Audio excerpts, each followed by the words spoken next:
Salamat sa mga nagampananahon natin, sa mga special number na yan. Nakakatuwa may natugtog na sa atin ng malaking gitarang yun. Ako hindi bibili ng gayang kalaki. Mahirap yan dalhin. Tayo po ay tumayo at tayo po ay mag-aaral ng salita ng Panginoon. Sige, gamitin ho natin yung talatang nado sa unahan. John 6:35-40. Yan din po ang binasa natin last week. Although ngayon ay wala masyado tayong babasahing uling verses pa. Kagaya ng ginagawa natin strategy for teaching. And itong doctrine of grace, dinedefine muna natin. And later on, saka tayo gagamit para ma-depensahan natin through the verses from the Bible. So, buksan natin John 6:35-40. Basahin natin sabay-sabay. English po ang ating basahin. Naka-flash din sa unahan. Ready now, read. And Jesus said unto them, I am the bread of life. He that cometh to me shall never hunger, and he that believeth on me shall never thirst. But I said unto you, that ye also have seen me, and believe not. All that the Father giveth me shall come to me, and him that cometh to me I will in no wise cast out. For I came down from heaven, not to do mine own will, but the will of him that sent me. And this is the Father's will which hath sent me, that of all which he hath given me I should lose nothing, that should raise it up again at the last day. And this is the will of him that sent me, that everyone which seeth the Son, and believeth on him, may have everlasting life, and I will raise him up at the last day. Tayo po'y manalangin. Panginoon, salamat po sa pagkabasa ng iyong mga salita. Tunay, Panginoon, na ikaw ay may mga inilapit sa Panginoong Jesucristo, na kung saan, Panginoon, na maliligtas, Panginoon. Salamat po. At ang sabi ng Panginoong Jesus ay hindi niya ito ika-cast out, Panginoon. Salamat po na tiyak ang aming kaligtasan. Salamat po sa napakagandang disenyo mo po ng kaligtasan ng naming mga tao. At ito po ang aming nililinang po sa pag-aaral po na ito. Kami, Panginoon, ay dumadalangin na iyong habag at awa. Wala po sa aming magaling, wala po sa aming marunong.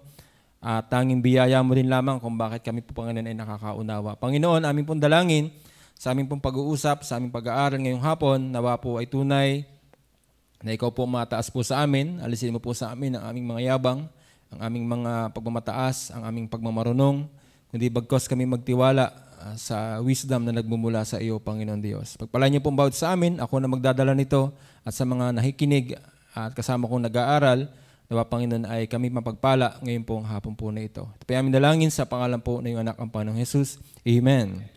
Amen. Salamat po. Tayo po ay magtutuloy. Last Sunday ay tayo ay nagsimula na. First day, day 1.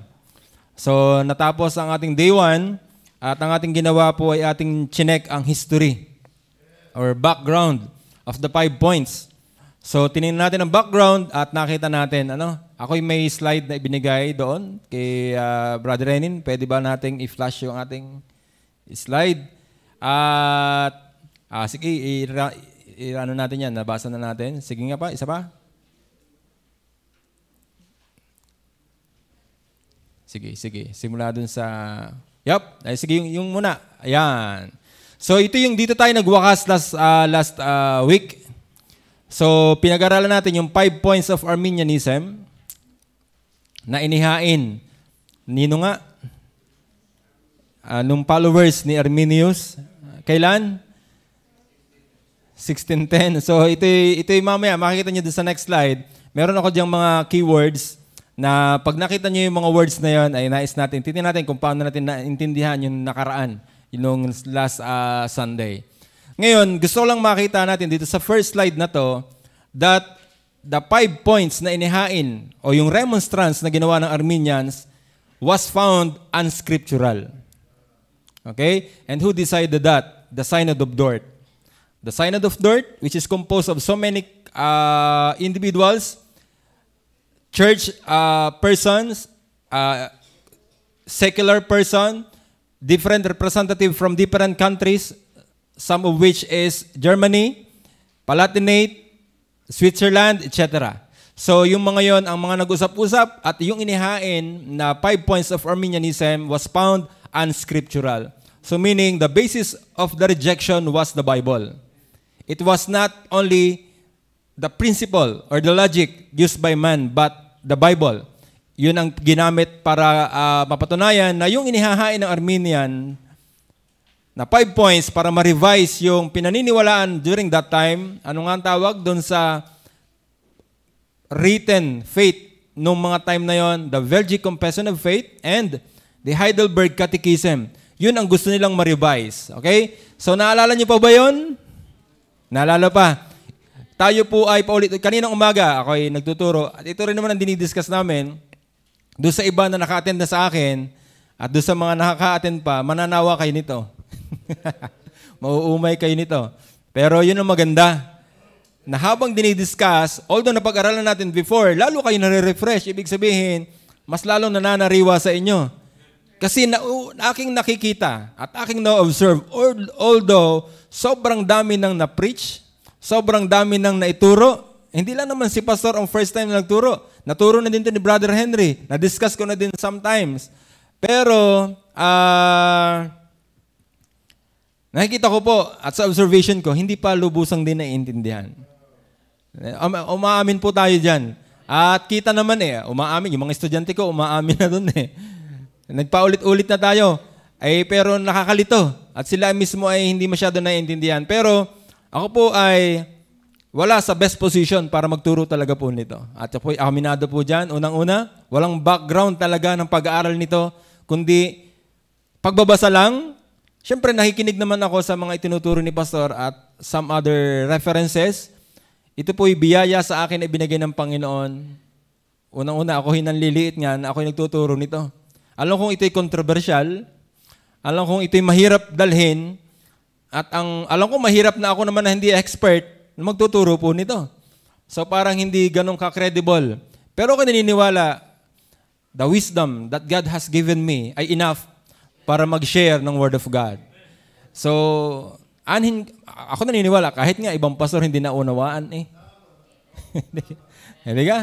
Hindi ibig sabihin lisensyado na porke pastor maunawaan mo ito. Pinag-aawayan nga ito. At mga pastor pa nga nag-aaway-away dito. So ako, na normal, plain member of the church, na magtuturo nito, I'm blessed. Nako po ay gagamitin nito. Actually, hindi ako expert, pero nasabi ko na last Sunday, kung ano ang binigay ng Panginoon sa akin, na pagkaunawa dito, yun ang masishare ko sa inyo. Hindi ko kayang mag-imbento. Hindi ko kayang maggawa ng sarili ko. Kasi ito yung naintindihan ko, ito yung aking naunawaan. At ako ay nasa stage pa rin ng learning. At ako ay nasa stage pa rin ng pag-aaral nito. Dahil hindi naman nga expert pa Sino nga expert sa atin? Wala naman At kahit nga si Pastor, oho na oho pa. Sa mga conferences, gusto niya nga maka-attend pa ng mga ganito. Kasi nga alam niya na ang dami pa nating hindi alam. Kaya nakakatuwa, kayo ba ay eager, kayo ba ay uhaw sa pagkatuto pa mga kapatid? Ang purpose ng pag-aaral na ito is to unite God is Able Baptist Church. Para hindi tayo magkahiwa-hiwalay ng landas. Para hindi tayo magkahiwa-hiwalay ng belief. Kasi proven, pinag-uusapan, pinag-aawayan. Proven, ang topic na to is very controversial. And I don't want that this thing will divide God is Able Baptist Church. Kasi ang tinipon ng Panginoon dapat hindi yung paghihiwalayin. Para mag-asawa lang din yan. Kayong pinagsama ng Panginoon hindi dapat pinaghihiwalay. Ngayon ako naniniwala sa God is Able Baptist Church, tayo tinuturuan ng ganito for the purpose of being united. Hindi para maging divided. Hindi para sumang-ayon kayo sa akin, hindi para sumang-ayon kayo kay Pastor. Maunawa natin sa Biblia na talagang biblical pala talaga po itong ating pinag-uusapan. Hindi ito tsamba, hindi ito hugot. Ito ay totoo. So, ang aking disclaimer, nasabi ko na itong disclaimer last time, ang kausap ko ay kayo.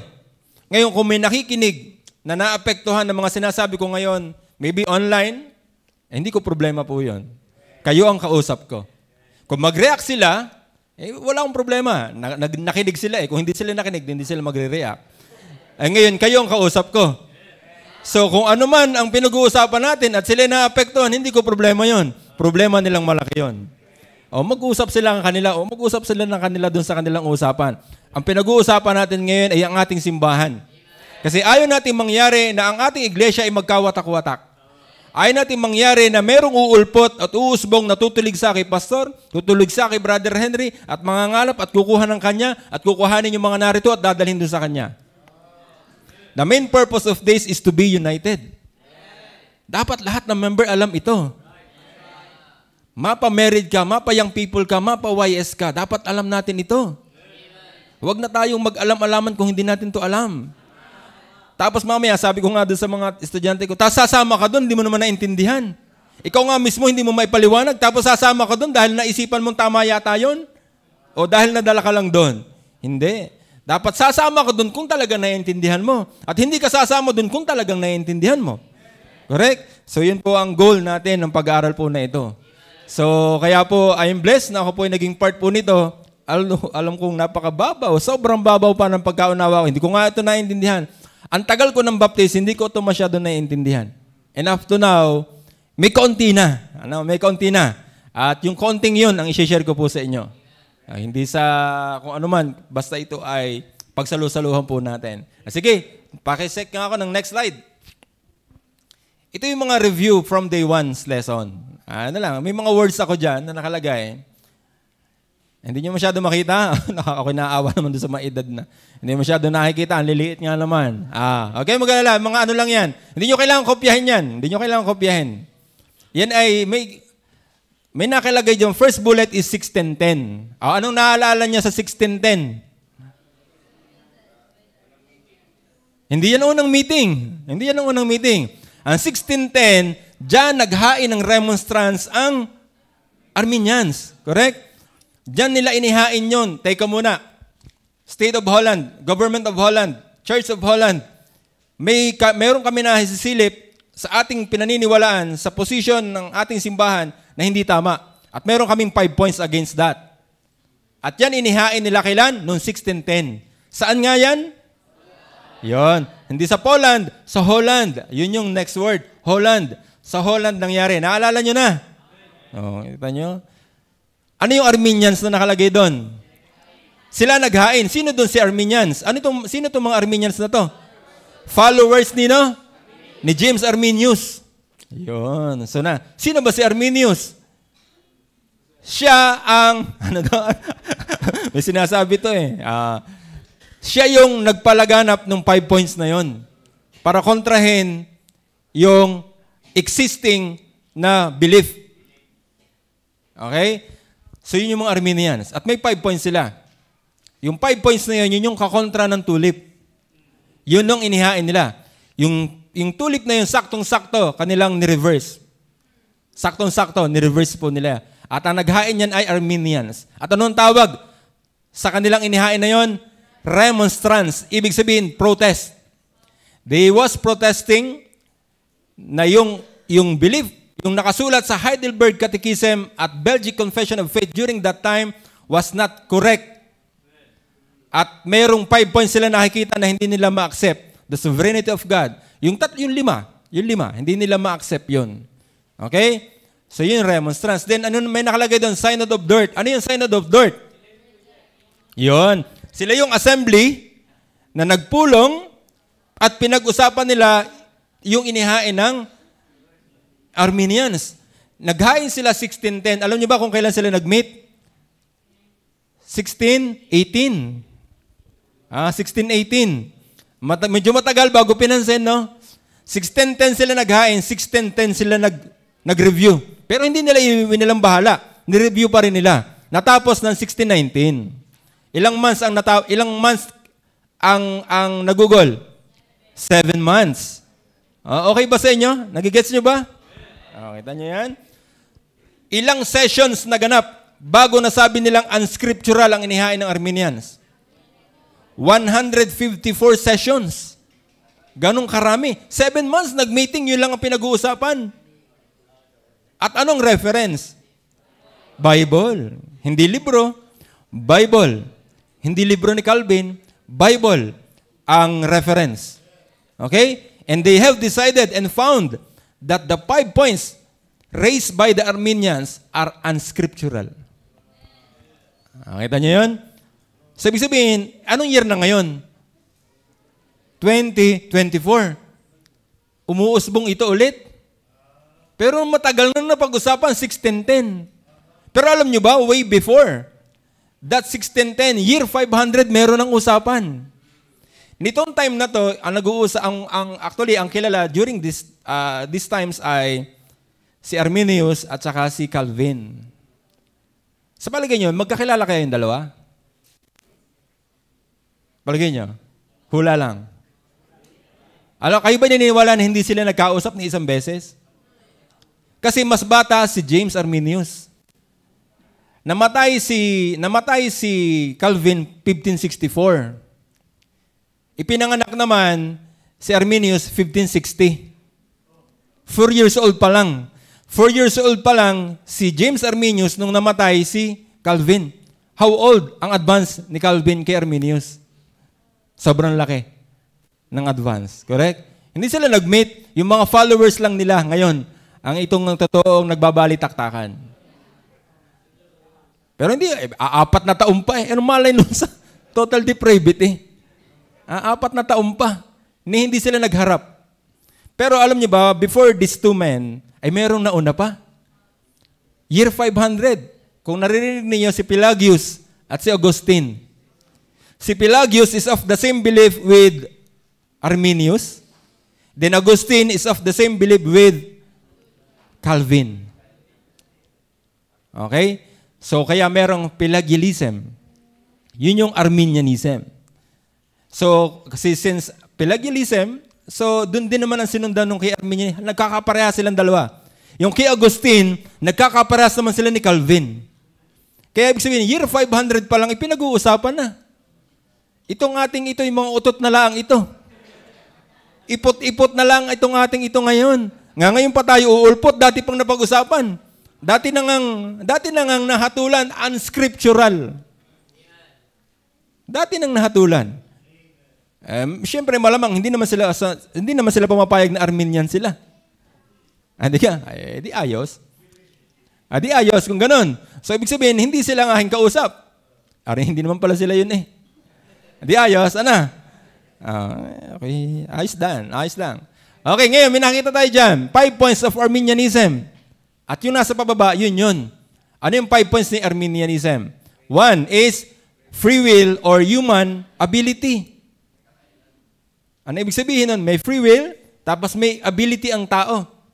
This is patungkol sa salvation.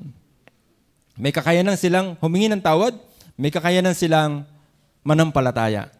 And this is not gift from God. This is sinner's gift to God.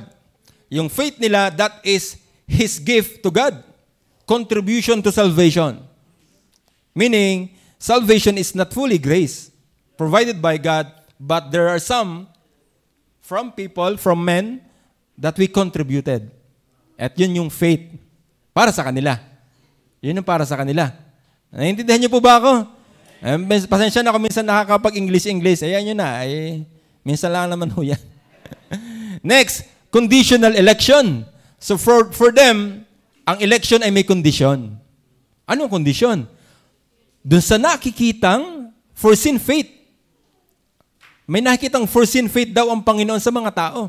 Ngayon, kung sino yung nakikita ng Panginoon na maniniwala o mananampalataya, kayo ang pinili. Yun. Yan ang para sa kanila. Ibig sabihin, may kondisyon. Anong kondisyon? Sa kakayanan ng tao na makapanampalataya o hindi makapanampalataya. Pag nanampalataya ka, elected ka. Pag hindi ka nanampalataya, hindi ka elected. Kita niyo yun? So, yun yung kanila. Then, universal redemption or general atonement. Lahat maliligtas. Ang kaligtasan ay para sa lahat. Pero, ang maliligtas lang ay yung mananampalataya. Yun. Ayos ka? Ayos ang logic. Ano? So, yun. So, yun ang kanila. So, nakalaan daw ang kaligtasan. Ang pagkamatay ng Panginoong Hesus ay para sa lahat. Pero, ang maliligtas lang ay yung magre-respond. Yung maniniwala sa Panginoong Hesus. Okay. So, meaning, kung ganun, hindi para sa lahat. Ano? Mamaya makikita natin yun doon sa 5 points naman ng Calvin. Maintindihan natin. We are just studying, kaya okay po ito. Next, the Holy Spirit can be effectually resisted. Ano ibig sabihin yan? na kapag kinilos ka na ng Holy Spirit, not necessarily na hindi ka makaka-resist. Pwede ka mag-resist para sa kanila. Kaya. Pag hindi mo tinanggap, nag-resist ka. Pag tinanggap mo siya, hindi ka nag-resist. Pero pwede pa rin makaresist. Ibig sabihin. Naintindihan niyo ba yun? Pwede kang tumanggi sa pagkilos ng Holy Spirit. Pag kinikilos ka ng Holy Spirit, pwede mo yung tanggihan. Nakadepende sa iyo kung tatanggapin mo o hindi. Yun ang para sa kanila. Naigigets nyo ga? Okay, sige. At least, hindi yun ang atin ha, yun ay kanila. Next, falling from grace. Sa kanila, pwedeng mawala ang kaligtasan. Pwede kang mawala. Pag ikaw ay nawawa, hindi mo makip yung faith mo. Delikado ka. Pwede kang mawala sa kaligtasan. Pwede kang mawala ng kaligtasan. Pero, ito maganda. Sa point number 5, hindi sila sang-ayon lahat. May Arminian na payag na pwedeng mawala ang kaligtasan, pero marami ding Arminian na hindi payag na sa kanila hindi nawawala. Ibig sabihin, sila mismong mga Arminian ay hindi nagkakasundo sa point number 5. Ang iba ay payag na ligtas habang buhay o hanggang wakas, pero yung iba hindi. Okay? So yun yung inihain natin na 5 points of Arminianism, which we believe, at yan ay hinatulan na ng Synod of Dort 1619 na sinasabi, these were all unscriptural. Kumbaga, di ba tayo pagka nasa hatulan, nasa korte, napag-alaman ng hukumang ito, na ikaw ay nagkasala ng kasong pagnanakaw, ikaw ay hinahatulan ng reclusion perpetua. Okay, napatunayan ng hukumang ito, na ang inihain ng Arminian, yung 5 points nila, ay napatunayan unscriptural. Kulong. Naintindihan nyo po ba? Naintindihan nyo? So, ibig sabihin, from 1619 na yan, ay doon po actually lumabas yung 5 points of Calvinism. Noon time, wala pang pangalan. Dito na pangalanan yung 5 points of Calvinism. And by the way, yung sequence ng tulip, during that time, hindi yan ang sequence. Hindi yon. Kumbaga, kinuha lang by principle, then inarrange nila in that arrangement. Pero hindi yan ang original arrangement. Hindi yan ang original arrangement. Okay, di ba? Pinakita natin sa inyo last time yung Belgic Confession of Faith. Sobrang haba. Ang daming section ng Belgic Confession of Faith. At ito lamang is selected topics from that Belgic Confession of Faith. Itong 5 points po na ito. Okay? So, yun po. So, punta na tayo sa next slide. So, nireview natin yung pinag-usapan natin last week. Sana na-refresh kayo. Natatandaan nyo, naalala, kailangan ba sa uluhin ito? Di naman kailangan sa uluhin. Ang kailangan natin tandaan ay mga prinsipyo. So ngayon, wala pa tayong verses. Ngayon, ang kagandahan sa sistema na ito ng pag-aaral natin, i-define muna natin. I-define natin para mas maintindihan niyo. Kasi kung susulputan agad natin ng verses, medyo malilito pa tayo. Ngayon, i-define muna natin. Pero huwag kayong mag-alala. Hindi ito mananatiling definition. I-depensa natin ito through verses. Kaya next time, hindi pa ngayon, hindi tayo magsisimula ngayon kasi alam ko hindi ko aabutin. So ngayon, i-define natin yung 5 points of Calvinism. Are we Calvinist? Hindi tayo Calvinist. We are Baptist. Pero pinaniniwalaan natin yung itinuturo na ito ay tayo sang-ayon dito. But we are not exactly Calvinist. We are Baptist. Ako ba'y nagpabaptize sa Calvinism? Hindi naman. Meron kang gayon. Hindi naman eh. Pero yung belief na yan ay hindi natin kinokontra. Kasi we accept that. Why? It is scriptural. Sa ngayon maybe, hindi pa natin mapag-uusapang scriptural kasi wala pa akong verses na ipipresent. Maybe next week, magpipresent tayo ng verses. But for now, we will define the 5 points of Calvinism. Kaninang umaga, na-discuss ka na. Kaya mga estudyante ko, yung kaninang umaga, ito rin ang pinag-uusapan natin. Huwag kayong mananawa. At least, na nakukuha natin yung logic, nakukuha natin yung sistema. Okay? So sana ay tayong mga nag-aaral dito, iisa na yung view natin. Kumbaga, nauunawa natin in very, very simple explanation ay ating nakukuha po itong ibig sabihin. Kasi anong saysay na palalimin ko ito? Anong saysay na palalimin ni pastor ito? Hindi nyo nga nagigets. Yun yung tulip, hindi pa masaulo. Litong-lito nga eh. Yung mga married niya, tinatanong ko, ano ho yung te? Ano nga yung te? Ano nga yung yu? Yun nga hindi masaulo yung mismong acronym. Ayun pag ang meaning noon. Ang masaulo. Di ka? Naku kung alam nyo laang. Ano nga Ate Joy? Si Ate Joy nga, hirap eh. Pero ako natutuwa na na-appreciate po ninyo. Alam niyo po, walang sino man na, na sa atin na dapat magyabang na naiintindihan po natin ito. Kasi ang pagkaunawa po natin ito, biyaya lang. Ako'y hindi ko ito pinagyayabang. Ako'y natutuwa at naunawaan ko ito. Kasi ang tagal kong hindi ito naunawaan. At ngayon ay may konti na akong naunawaan. I praise God. Naunawaan po natin. Okay, sige. Next na tayo. The 5 points of Calvinism. Ito ang problema. Sabi ko nga, pag masyadong verbose yung slides, nakakantok, boring, para ka nagbabasa ng Bible. Ano yun? Puro text, puro paragraph, walang picture, walang bullets. Pero sadyang ginawa ko pong ganito, para mas ma-explain natin, kasi kung chop-chop-chop-chopin ko to at i-outline ko ito ng sarili kong outline, tingin ko mas mahihirapan tayo. Ngayon, unawain natin, ang susi lang para ito maunawaan natin, una, mulat ka dapat. Oo, totoo. Kasi hindi mo maintindihan ito pag nagdideliryo ka na. Kapag ikaw ay kumukurap-kurap na. Ako, subo ko yan. Di ako inaantok din. At kapag yung ako gagay, pinipilit ko na, kukurutin ko ang sarili ko, wala eh. Kasi parang feeling ko ako'y lalaglag na. Ang ina susi para maunawa mo ito, wala mo nang laglagan. Mulat muna dapat lahat.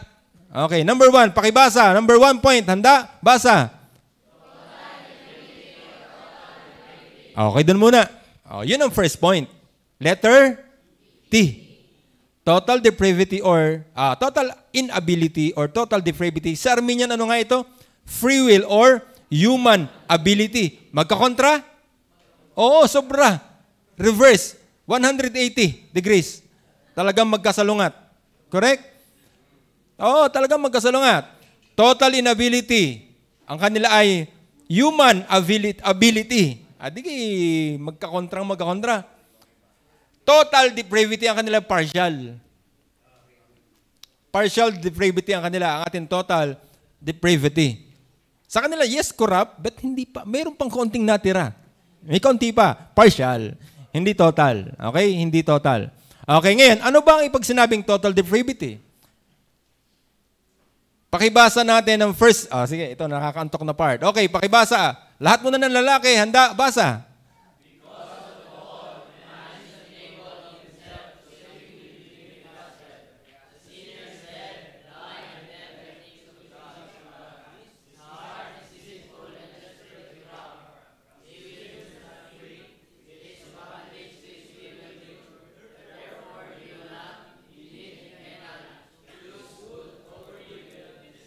Yun. Alam niyo po, kung babasahin niyo itong outline, itong librong ito na binabasa namin, yung pinag-aaralan namin, subukan mong basahin ng ganyan lang, na walang mag-i-explain. Nakakantok. Nakakantok. Di sa dami na napagpadalhan niyan. Pinagpapadala na sa inyo yan ewan kung binabasa. Nakakantok magbasa ng ganyan, diga. Ang lalim pa ng English. Parang kahirap intindihin na. Parang kahirap intindihin. Yung pinababasa ko pala ng English, ayaw na. Hindi pa iintindihin yun, babasahin pa lang. Pero alam niyo po, ito'y malalim kung hindi ka interesado. Pero mababaw kung gusto mong matuto. Gusto mong matuto, maunawa mo to. Humingi ka ng tulong sa Panginoon. Lahat naman kayo ligtas na eh. Bakit hindi natin maunawa nito? Baka, kung hindi ka ligtas, possible. Pero kung ligtas ka na, maunawaan po natin ito. Tingnan natin. Ating isa-isahin, line by line. Because of the fall. Yung fall na yan ay yung pagka-fall ni Adam. Nung bumagsak si Adan, yun yung fall na tinutukoy. Because of the fall of Adam, man is unable of himself to savingly believe the gospel. Yun po ang epekto sa ating mga tao. Dahil nang bumagsak si Adan, tayong mga tao, hindi na natin gugustuhin at hindi na natin kaya sa ating mga sarili na maniwala sa Ebanghelyo. Kahit makarinig ka ng preaching, kahit makarinig ka ng pangangaral ng kung sino mang nagba-Bible study, hindi mo yan maintindihan at hindi mo yan gugustuhin. Ang gugustuhin mo ay takasan yan at ayawan yan. Yan ang nagawang epekto sa atin ng pagbagsak ni Adan. Okay? So dahil doon, we are unable sa ating mga sarili para tayo maniwala sa gospel. Okay? Next, the sinner is dead. Ito, ang dami ng verses nito. Si Pastor, ang dami na. Sobrang bat-bat na tayo ng talata ni Pastor dito. Sinner is dead. Tayo mga makasalanan ay patay, blind, deaf to the things of God. Tayo ay patay, tayo ay bulag, tayo ay bungi sa mga bagay ng Diyos. Ibig sabihin, wala tayong kagusto-gusto sa bagay ng Diyos. Why? Hindi natin makita, we are blind. Hindi natin marinig, we are deaf. Nakita nyo? At tayo patay. Yung pagiging patay pa lang obvious na. Ay talagang bingi ka doon. Talagang bulag ka doon, ay patay ka eh. Kahit nga hindi nabanggitin yung blind and deaf. The fact that ikaw ay patay, wala ka talagang reaksyon. May reaksyon bang isang patay? Patay nga spiritual eh. Paano makakamutaktak yan ng spiritual na bagay? Patay. Unless may bumuhay dyan. Unless may bumuhay. Correct? Ngayon, saan mang gagaling yung kakaunti? Saan mang gagaling yung kakaunting sinasabi nila na ipatay nga? Kasi may kaunting buhay. Ano yung klaseng patay? Yung baga, naka-ICU at binubuhay na lang ng makina. May mga tubo kasi na nakakonekta. At yun na lang nagpapabuhay sa iyo na pag tinanggal patay. Yung bang ibig sabihin nila na may kaunting natitira pa? Para makapanampalataya at makapagsisi? We are dead. Ito ang kailangan nating maintindihan. We are dead. Kapag naintindihan mo at na-accept mo na ikaw ay patay, dito ka nga, ito nga ang pagpapakababang totoo. Wala ka nang isinisi. Teka, mayroon pa eh, mayroon pa. Nakakatamad tulungan yung mayroon pa. Hindi pa bumigay. Meron pa daw eh. Teka muna, meron pa. Ano, tutulungan na? Hindi, meron pa. Meron pa. Diga? Yung nalulunod, yun, lagi ko naririnig sa mga illustration, nalulunod. Kailangan na ng tulong? Hindi, kaya ko pa. Kawag-gawang kaya, meron. Baka kaya ko pa. Okay, nag-practice ako nito noon dati eh. Nare-recall ng aking isip yung pinag-practicean namin eh. Na ako'y magaling lumangoy. Kahit yung tipong nalulunod na. Pagka ganun, nakakatamad iligtas. Tama? Pero kung inamin na niya na talagang wala na, totally wala. Sorry, wala na talaga. Patay eh. Wala. Yun ang masarap iligtas. Yung bumigay na. Pero hanggat hindi pa bumibigay ang tao, nakakatamad iligtas. Sa palagay nyo, yung state na may kaunti pa daw, bumigay na ba yun? Hindi pa. Hindi pa nabigay yun. Hindi pa nabigay. May kanya pa eh. Naga? Meron pa. Nalaban pa eh. May kibihan, natunog pa eh. Natunog pa. Habang daw natunog pa, yun nilalaban pa. Okay? And then sabi dyan ay, his heart is deceitful and desperately corrupt. Ang puso natin ay desperately corrupt. Talagang naruwin ng kasalanan. Hindi naman physically patay. Ang pinag-uusapan is spiritual na kamatayan. Patay, spiritual. Then, his will is not free. It is in the bondage to his evil nature, therefore, he will not. Indeed, he cannot choose good or evil in the spiritual realm. Sa pagdating sa spiritual, wala kang kakayanan dyan. Wala na. Totally wala tayong kakayanan dyan. Totally tayo ay naapektuhan na. Tayo bondage. Tayo hindi free. Hindi tayo free. We are in bondage ng evil na yan. Nature. At tayo ay walang kakayanan talaga sa spiritual na bagay. Wala. Pero hindi sinasabi na mga totally depraved, walang kakayanan gumawa ng mabuti. Meron din. Kaya na nilang mamigay ng gulay. Kaya nilang tulungan ang matatanda na tumawid sa karsada. Kaya nilang sumunod sa batas trapiko. Maganda rin yun. Hindi yun ang pinag-uusapan. Spiritual ang pinag-uusapan. Hindi yung mga pwede mo magawang mabuti. Kahit naman hindi ligtas nakakagawa ng ayos, diga? Kadami nga dyan mas mabait pa sa inyo. Hindi naman mga ligtas yun. Pero hindi yon ang usapan.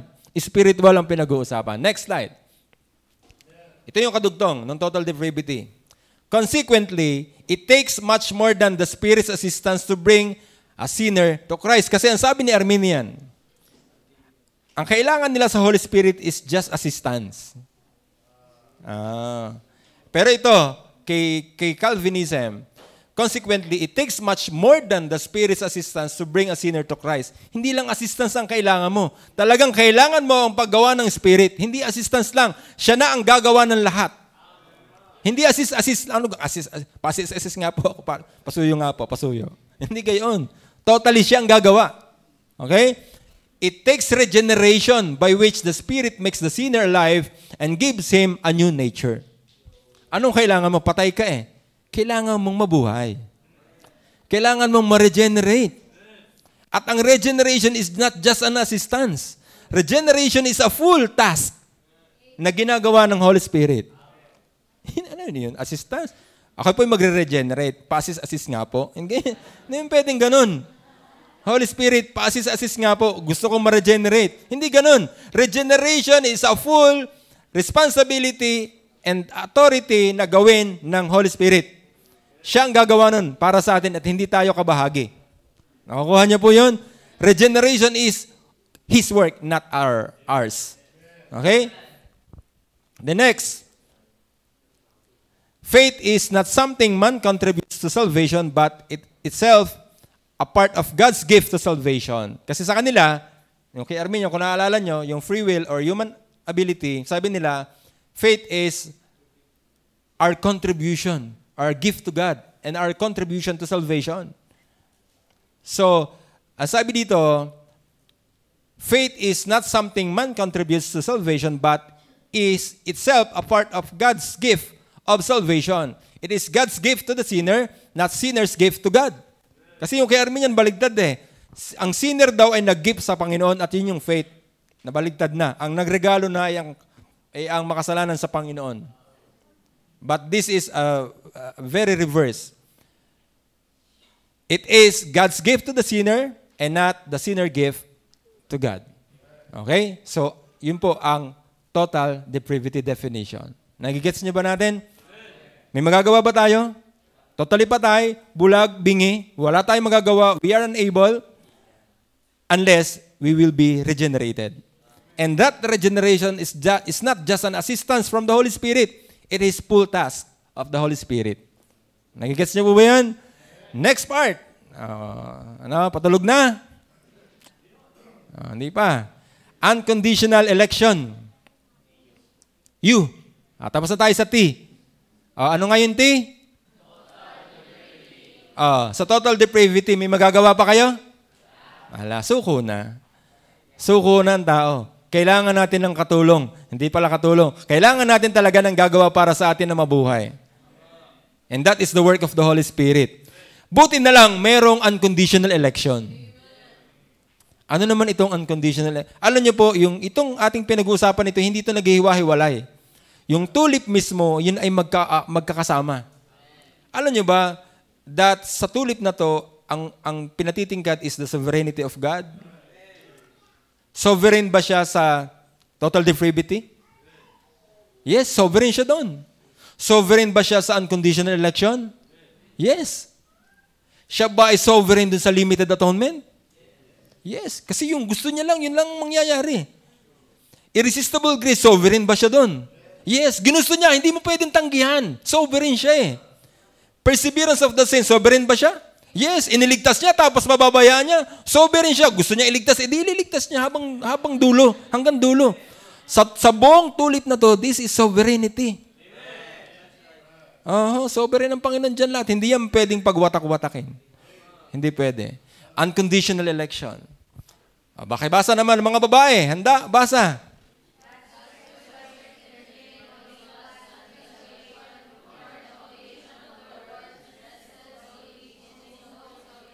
Yun.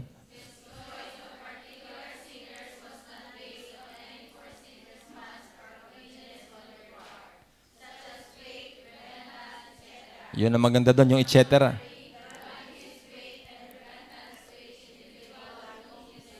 Naintindihan nyo? Kung sa palagay nyo, kung ganun ko siya discussin at okay na, maintindihan nyo? Tingnan natin. Line by line. Are you aware? Lahat ba gising pa? Gising pa kayo, ha?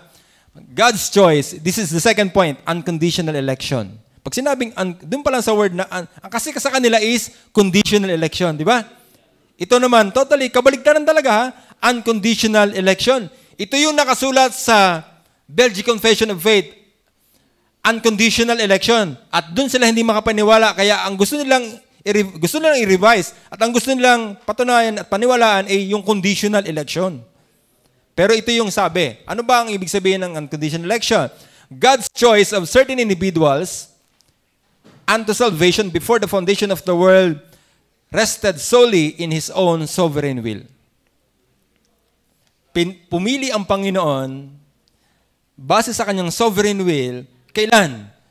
Before the foundation of the world. During that time, may makakakontra? Ay, sinong kukontra? Wala ka pa nga. Ni wala pang ang tao. Ni wala pang ang mundo. How sovereign God is. Pumili siya nung wala pa ni anumang existing. Sino makakakontra doon? Sinong aalam pa sa Panginoon doon? Ginawa niya nung wala pa tayong lahat. Paano ko makikitang mananiwala ka? Paano ko makikitang ikaw ay ganito? Paano ko makikitang ikaw ay ganito? Wala pa nga eh. Kaya napakatalino ng Panginoon. Yung tipong wala kang maibabawi sa Kanya kasi wala pang nakakaalam. Sila lang, Trinity lang ang nakakaalam. Hindi mo alam. Hindi ka makakapagreklamo. Bakit mo ko hindi? Teka muna, pinili ko naman ito, wala pa kayo. Anong paki mo? Pinili ko, wala pa naman kayo eh. Malay kung masama kang lalaki. Hindi naman. Hindi naman eh. Di ka?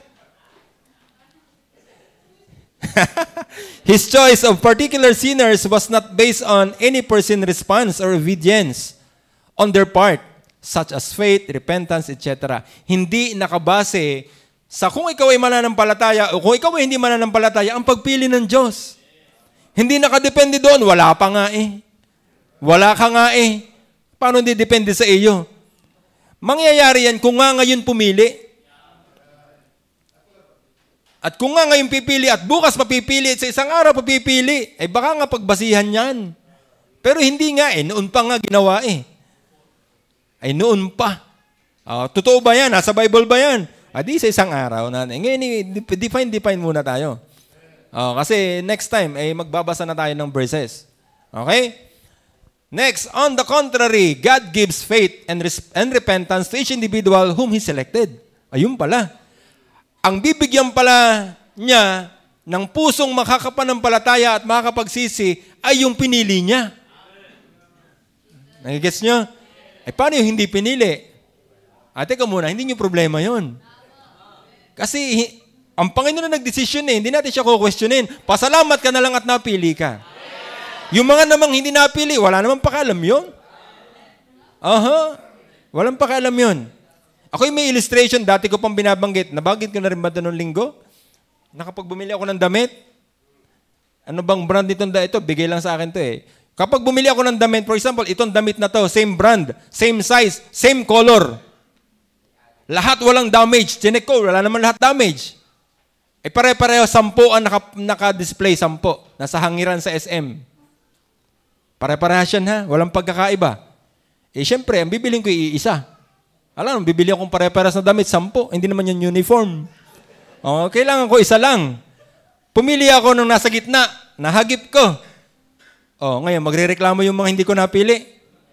Pare-parehas naman sila, di ka? Wala silang karapatan. Ang may karapatan, ako na pumili. Wala kayong karapatan. Pare-parehas. Meron ba nakakaangat para piliin kita? Wala, parehas. Parehas naman walang sira. Parehas naman ng tatak. Parehas naman ng size. Parehas naman ding bago. Parehas namang made in China. Itong nagustuhan ko, ako'y may karapatan dito. Ganun ang pagpili ng Panginoon. Doon sa mga pinagpilian, wala silang karapatang magreklamo. Hindi napili, anong gagawin? Di magpasalamat sa Panginoon yung napili. Tama ka? Kasi pare-parehas lang kayo ng status na pinagpili. Walang magaling, walang maayos. Lahat kayo pantay-pantay masama. Lahat kayo patay. Pinili ka. Di pasalamat ka. Lahat naman kayo patapon eh. Lahat na may patapon, napili ka, di salamat sa Panginoon. Yun ang biyaya doon. Yun ang biyaya. Hindi yung, pinili ko ang Panginoon. Hindi yun biyaya. Mahirap yun.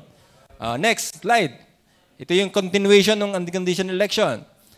These acts are the result, not the cause of God's choice. Yung faith na yan, yung repentance na yan, ay bunga na lang kasi pinili ka. Kaya ka nakapaniwala, kaya ka nakapanampalataya, kaya ka nagsisi kasi pinili ka. Kasi ang lahat ng pinili, talagang yan ay magsisisi at mananampalataya. Kasi nakatakda na po yun. Nakatakda na yun. Lahat ng pinili, nakatakda na yan. Kailan mangyayari? Hindi natin alam. Sabay-sabay ba kayo ng pagkaligtas? Hindi naman eh. Kaya nga sinasabi natin, kung meron kang mahal sa buhay na ngayon ay hindi pa naliligtas, huwag mong i-judge na sila hindi pinili. Kasi hindi mo alam. Kasi nga, kung meron dong, alam mo na agad kung sinong pinili, i-itsapirahan mo na yung hindi pinili. Tama ka? O kunyari, meron kang kaibigan, 5. May letter P yung 3, ibig sabihin ng pinili. Naka-orange yun naka-orange. Letter P nasa likod. Letter P, letter P, letter P. Pinili. Meron 2 walang letter P. Wiwitnessan ko itong may letter P.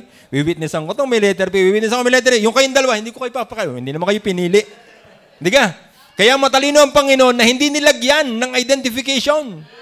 Para tayong lahat, mapinili o hindi, ipangaral. Hindi mo nga alam eh. Kasi kung alam mo, bias ka. Para mo nang itinakwil na din yung iba. Matalino ang Panginoon. Ba't ipaalam? Ano ka? Okay, lo? Hindi kayo nagtamad. Ano kayo? Hindi pwedeng ganon. Tama ba? Election, therefore, was not determined by or conditioned upon by any virtuous quality or act foreseen in men. So, hindi yan nakabase kung anumang merong katangian ka na nakikita ang Panginoon. Wala. At wala naman talagang katangian. Patay ka nga eh. Di lahat tayo mababaho. Patay eh. Lahat tayo nabubulok eh. Lahat tayo naagnas eh. Patay eh. Anong makikita ng kanasa-nasa sa atin? Wala. Lahat tayo wala. Pero biyaya na may pinili siya. At yan ay pinilano niya before the foundation of the world. That is unconditional election. Naiintindihan ninyo na? May condition ba? Meron. Siya mismo ang kondisyon.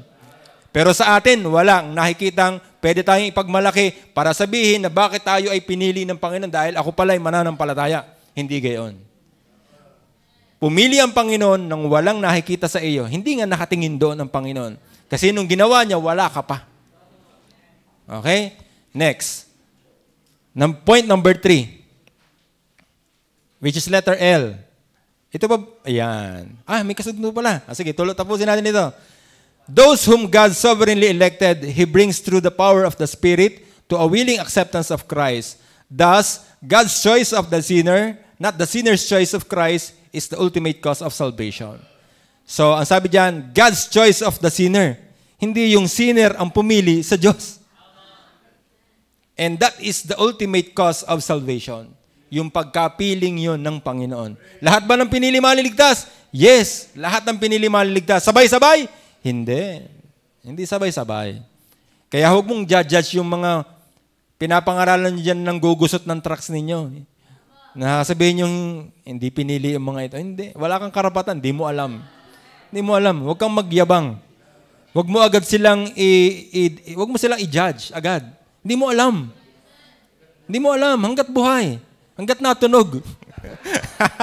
Hanggat natunog. Okay, next. Yan. Limited atonement. Particular redemption. Ito ba'y naiintindihan nyo na? Kung hindi ko i-explain, naiintindihan ng iba? Salamat dun sa nakakaintindihan. Ibig sabihin, nakikinig kayo at nag-uunawa kayo ng tinuturo. Kasi matagal na itong tinuturo eh. Experience, again, sa aking klase, maraming dumadaan sa, tinatanong ko kasi sa isa-isa, iba ang paliwanag dito. Iba. Di ba? Ranas na ni Lovely eh. Lovely, tama ba? Si Lovely, hindi ko na makakalimutan yung paliwanag sa akin ni Lovely tungkol sa limited atonement. Di ba, Lovely? Ibang-iba na. Limitado daw, sabi niya. Sabi, limitado. Ika. Kasi hindi naiintindihan. Si Kuya Randy nga, pina-explain ko ang total depravity, ang layo eh. Ang layo. Ang layo sa topic. Hindi yun ang pinag-uusapan. Sobrang layo. So, ibig sabihin, akala lang, ang pakiramdam natin ay naiintindihan natin, pero hindi pala naman talaga naiintindihan. At lumilitaw ito habang pinag-aaralan natin. So, naunawaan nyo ba? Kahit yung hindi umattend pa ng klase ko, naunawaan nyo ba? Okay, mula, gantong-ganto rin naman discussion doon. Ang kagandahan lang na natin kayo doon, makakalipat kayo sa sunod na klase. Kasi pag hindi kayo dumaan doon, paano kayo lilipat doon sa sunod na klase? Yun nga ang salaan, tama? Kaya magandang magpa-schedule kayo doon ng atin ng klase doon. Okay? Next, particular redemption. Pag sinabing particular, hindi lahat. Specific. Merong pinaglalaan ng specific. Okay? Limited atonement. Ang pagkatubos, ang pagka-redeem sa atin ng Panginoon ay hindi sa lahat ng tao nakalaan. May pinaglaanan. Okay? Basahin natin. First, young people. May young people ba dito? Ready now? Read.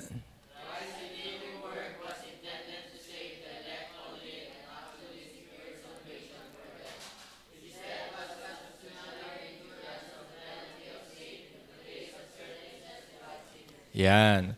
So, Christ's redeeming work was intended to save the elect only. Sino daw ililigtas? The elect only. Lahat ba elect? Hindi. Elect only and actually secure salvation for them. So, talagang nakalaan ang salvation at mangyayari ang salvation na dun sa mga ilan na yun. Kasi walang ni isang patak ng dugo ng Panginoon na hindi naging effective. Kasi kung nakalaan ito para sa lahat, tapos yung iba hindi naligtas, ay teka muna, hindi effective sa iba. Ba't yung iba naligtas, yung iba hindi? At saka kung lahat ay maliligtas, walang impyerno. Para saan yun? Hindi man pala tayo pupunta doon. Di ka? Kaya naglagay nun, hindi lahat. May pinaglalaanan siya. His death was substitutionary endurance of the penalty of sin in the place of certain specified sinners. Certain yan, specified ang mga sinner na pinaglaanan ng kaligtasan. Salamat at nakasama tayo doon na mga pinili na. Kayo ba'y napili nga? Salamat sa Panginoon. May pagmamayabang ba tayo dahil napili tayo? Wala. Wala. Lahat tayo sablay. Pero tayo napili. What a blessing. What a grace. Wonderful grace of Jesus.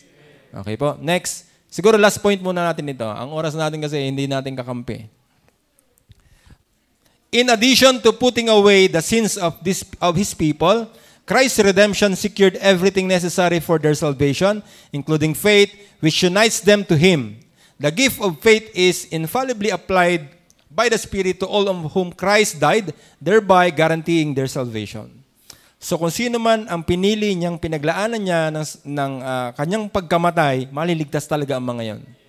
Kasi effective ang pagkamatay ng Panginoon sa pinaglaanan niya.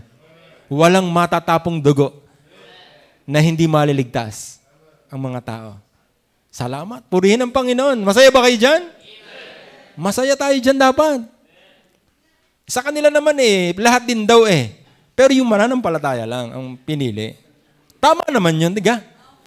Ang mananampalataya naman talaga yung mga pinili Pero ang kanila baligtad. Pag nanampalataya ka, doon ka lang pinili pa. Ang yun ang sala doon. Ang sa atin, kaya ka nanampalataya kasi pinili ka na. Okay? Nagigets niyo po yun? Next nga. Sunod pa nga. Yun na ba yan, Brad? Isa pa nga. Sige. Yun lang. Yun sana. Next. Up. Okay. So, yun na. So, dun muna tayo. Okay lang ba kayo? Ang oras natin is 5:35 na. So, dun muna natin puputulin. Okay ba kayo? Interested ba kayo? Sige. Salamat sa Panginoon kung ganun. Purihin ng Panginoon. Sana may natutunan. Ako natututo habang nagdi-discuss.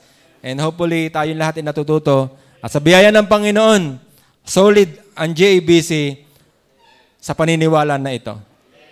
Tayo po'y manalangin. Panginoon, salamat po sa